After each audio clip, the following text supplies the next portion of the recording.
आनंद प्रदान करने वाला ये अनुप्रेक्षा ग्रंथ है। इसमें आचार्य महाराज जी ने अनित्य, आशरण, संसार, एकत्व आदि 12 अनुप्रेक्षा के बारे में, श्रावक धर्म, मुनि धर्म के बारे में भी कथन किया है। आशरण अनुप्रेक्षा के अंतर्गत यहाँ पर आचार्य महाराज हम लोगों के लिए, अब आशरण संसार में सब है तो शरण कोई है क्या नहीं, ऐसा कोई भव्य जीव पूछ रहा है, तो आचार्य महाराज उसके लिए यहाँ पर बता रहे हैं। दंसन नान चरितम शरणम सेवे हम परम सदाये, अन्नम किंपि न शरणम संसारे संसरंतानम। आचार्य महाराज कह रहे यहाँ पर संसार में अनादिकाल से भ्रमण करते हुए कोई भी हमारे लिए शरण नहीं, तो शरण क्या है? सम्यक दर्शन, सम्यक ज्ञान, सम्यक चारित्र, ये हमारे लिए शरण है। इसके लिए परम श्रद्धा से हे भव्य जीवो इसकी शरण में जाओ, अन्य कोई भी संसार में शरण नहीं है। व्यवहार से यदि शरण है हमारे लिए तो पंच परमेष्टि है, परमार्थ देव शास्त्र गुरु है, और निश्चय से कोई शरण है तो ये दर्शन, ज्ञान, चारित्र, अपने आत्मा का धर्म, ये दोनों बातें यहाँ पर आचार्य महाराज हम लोगों के लिए बहुत वात्सल्य के साथ कह रहे हैं। परम श्रद्धाए शब्द भी दिया उसमें, परम श्रद्धा से, श्रद्धा के विषय में हम लोग हमेशा ये स्मरण रखें, ऐसा कोई भी संसार में जीव नहीं कि जिसके पास श्रद्धा नहीं है। सुन रहे आप लोग? संसार में कोई भी ऐसा जीव नहीं कि जिसके पास कोई श्रद्धा नहीं है। श्रद्धा तो है, लेकिन श्रद्धा में समीचीनता की बात अवश्य सोचनीय है। मात्र श्रद्धा से यहाँ पर दर्शन, ज्ञान, चारित्र कह रहे, तो यहाँ सम्यक दर्शन, श्रद्धा के पीछे जब सम्यक विशेषण लगेगा वह श्रद्धा आपके लिए कार्यकारी है, मात्र श्रद्धा कोई कार्यकारी नहीं है। इसलिए श्रद्धा और समीचीनता दोनों चीजें उसी में अपने को ध्यान में रखना है कि समीचीन श्रद्धा। भक्ति भी सभी प्राणियों में है, श्रद्धा भी है, लेकिन श्रद्धा में समीचीनता की कमी है, उसको दूर करना है, और भक्ति में विवेक की कमी है, उसको दूर करना है। ये बातें हमको ध्यान में रखने योग्य है, ये बता रहे। हे भव्य, देखो यहाँ आचार्य शुभचंद्र महाराज जी की टीका है, बहुत सरल भाषा में उन्होंने हम लोगों के लिए कथन किया। हे भव्य इति अध्याहार्यम, मतलब ऊपर से इसका अध्याहार करना चाहिए, क्योंकि उपदेश जो होता है भव्य जीवों के लिए ही होता है, अभव्य के लिए उपदेश का कोई भी प्रयोजन सिद्ध नहीं होता। आप सब लोग भव्य ही है, इसलिए तो इतने दूर दूर से, पिछले वर्ष भी आप लोग आए थे आचार्य महाराज के चरणों में, निश्चित बात है। परम श्रद्धया, परम श्रद्धा के साथ, श्रद्धा तो है, श्रद्धा के पीछे परम विशेषण लगाया, श्रेष्ठ श्रद्धा, इसलिए सर्वोत्कृष्ट परिणामेन सेवस्व भजस्व, उत्कृष्ट श्रद्धा के साथ इसका सेवन कर और इसको साध्य करने के लिए इसी को भज। किम, किसके लिए? दर्शन, ज्ञान, चारित्रम, शरणम, व्यवहार, निश्चय, सम्यक दर्शन, ज्ञान, चारित्रम, शरणम। टीकाकार आचार्य महाराज शुभचंद्र जी हम लोगों के लिए शुभ भावों के साथ यही कह रहे कि व्यवहार, निश्चय दोनों की शरण आपके लिए रत्नत्रय की लेना है। तो व्यवहार शरण में जो है यही आचार्य परमेष्टि उपाध्याय साधु है, वो हमारे लिए शरण है। चत्तारी शरणम पवज्जामि, पढ़ते कि नहीं पाठ आप लोग? ये इस अपेक्षा से ये बात कही जा रही है। संसारे भवे संसरंतानम, संसार में भ्रमण करने होते हुए द्रव्य क्षेत्र काल भव भाव, ये पंच परावर्तन रूप जो संसार चल रहा है, इसमें भ्रमण करते हुए परम श्रद्धा से इसका सेवन करो। भ्रमताम जीवानाम अन्यत किमपि न शरणम आश्रयम, अन्य कोई भी शरण आपके लिए संसार में नहीं है। फिर भी प्राणी अज्ञानता के कारण जहां कहीं भी शरण में चला जाता है और अधिक ही दुख उठा लेता है। इसलिए बहुत करुणा करते हुए कहे सीख गुरु करुणाधार। इसलिए हम लोगों के लिए अब अंतिम एक गाथा के माध्यम से इस अशरण अनुप्रेक्षा का आचार्य महाराज समापन कर रहे हैं। अपानम पिय शरणम खमादि भावे हिम परिणदो हो दे तिव्व कसाया बिट्टो अपानम हनदि अपेन। देखो आचार्य महाराज क्या कह रहे, अपना आत्मा भी अपने लिए शरण है। कौन सा आत्मा? क्षमा आदि 10 लक्षण धर्म से युक्त, ये आत्मा का धर्म है। और इस कारण इसको भी आप जो है शरण समझ। किसको? क्षमादि 10 धर्मों को।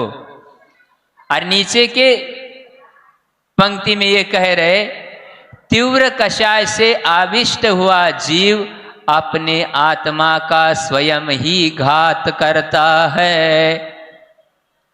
हमारे घातक कौन है? क्रोधादिक ये शत्रु अपने ही परिणाम है। इसलिए उन्होंने कहा कसाया बिट्टो, तीव्र कषाय।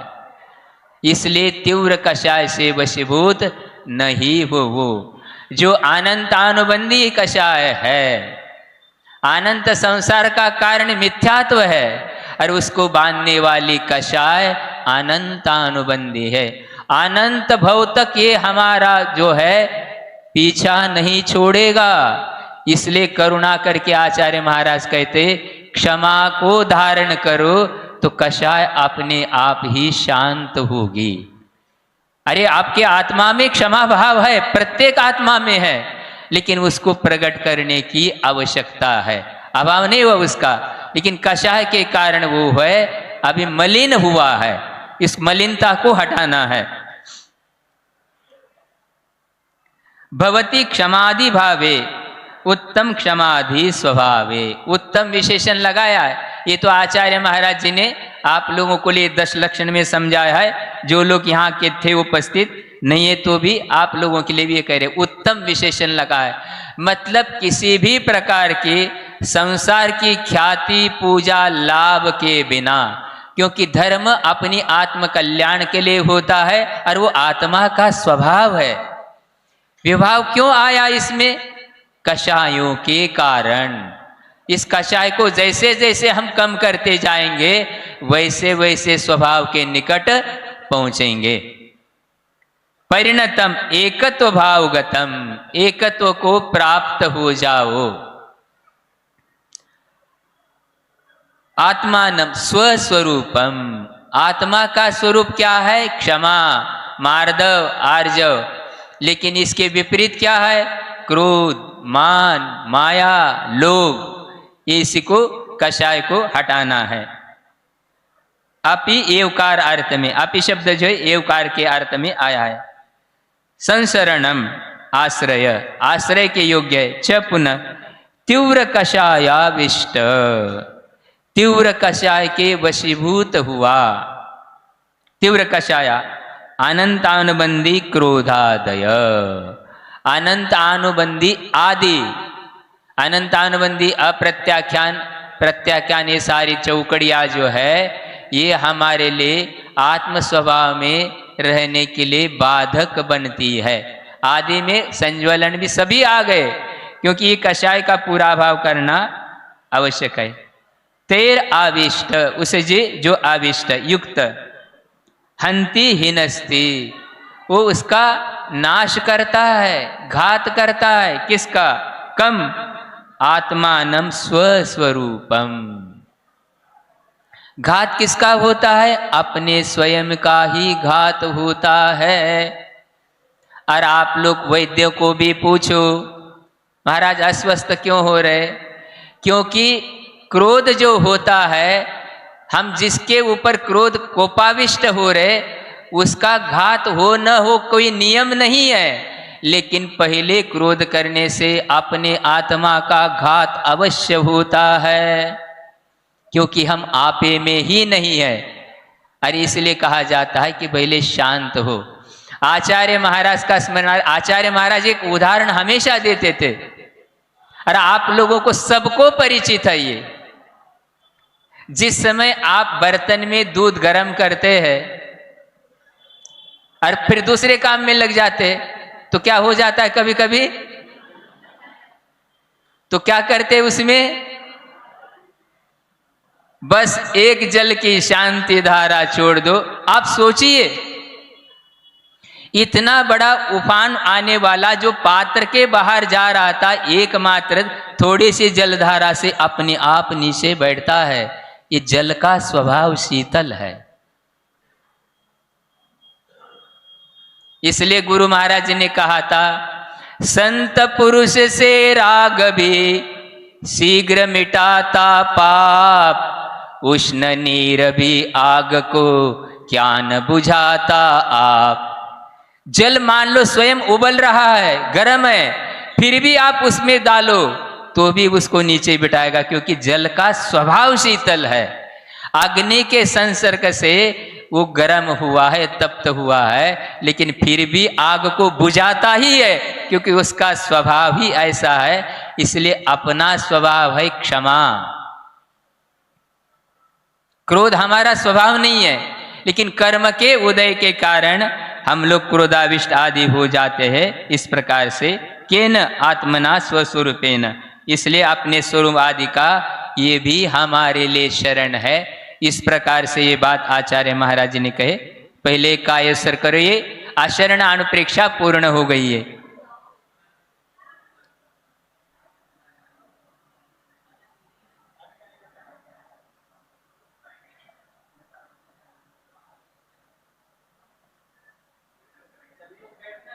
हेलो, हाँ बोलिए। सुनो सुनो, अभी हाँ अभी तो पूरा नहीं हुआ। अभी तो ये आचरण अनुप्रेक्षा पूरी हो गई है। अभी 5-10 मिनट है अपने लिए। सुन रहे ना आप लोग? आज दिनांक कितना है? 22। बहुत अच्छा है। परिचय कितने होते हैं? 22। आप लोगों के लिए कितने परिचय है?